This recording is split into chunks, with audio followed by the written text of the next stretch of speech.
Samsung unwraps the Galaxy S9 and S9 Plus to show you that you don't need $1,000 for a premium phone.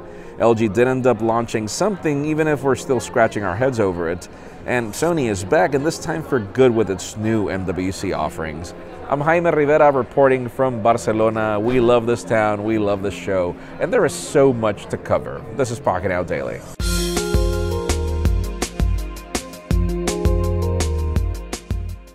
We have had very little sleep. We're actually sitting on video still because we've been having to scramble between places just to get all the coverage done. Most important, we were already at the Sony booth. We already have our footage of the new Sony XZ2 and XZ2 Compact. They are definitely thicker than what we've seen from Sony in the past, but we love the fact that the company is going back to stock, bringing a ton of elemental features to the phone. We just can't wait to see if the company will continue backing up the phones as it should. We'll keep you posted on that. Now let's talk about Huawei, as the company has unveiled its new MediaPad M5, both variants, in addition to its new MateBook X Pro.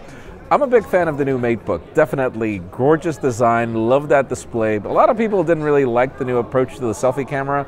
I am actually not complaining. And then in the case of the MediaPad, oh my God, those speakers. And the fact that we get premium Android tablets, I love the fact that we still have a market there. I just hope that we continue seeing more offerings. You can learn more about these offerings in the link in the description with our videos. Now let's talk about ZTE, and we're not going to talk about an Axon. We're actually going to talk about the company's new Blade V9.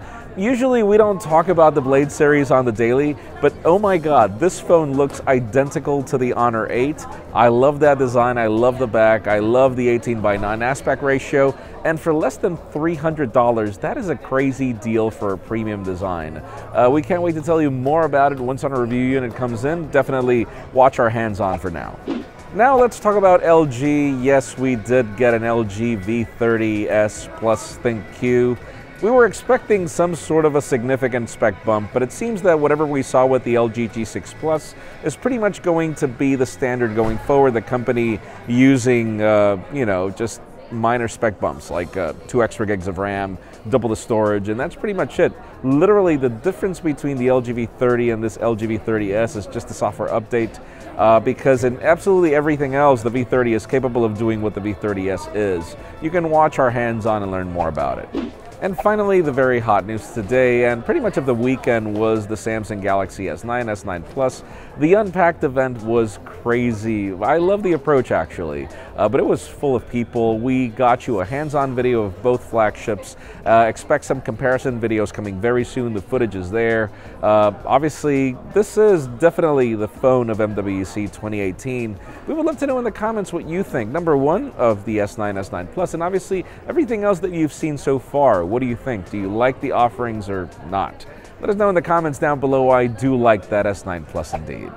Friends, again, if you want to get the news earlier, follow us on Pocketnow.com and subscribe to our channel by hitting this button up here. You can watch last week's Friday Pocketnow Daily up here. Actually, that's Thursday. And you can watch our impressions of the Galaxy S9 Plus down here. You can also follow me on Twitter, Jaime_Rivera, on Instagram at Jaime Rivera. Please give this video a thumbs up if you like what you saw. I'm Jaime Rivera. Thanks so much for watching. We'll see you on the next one.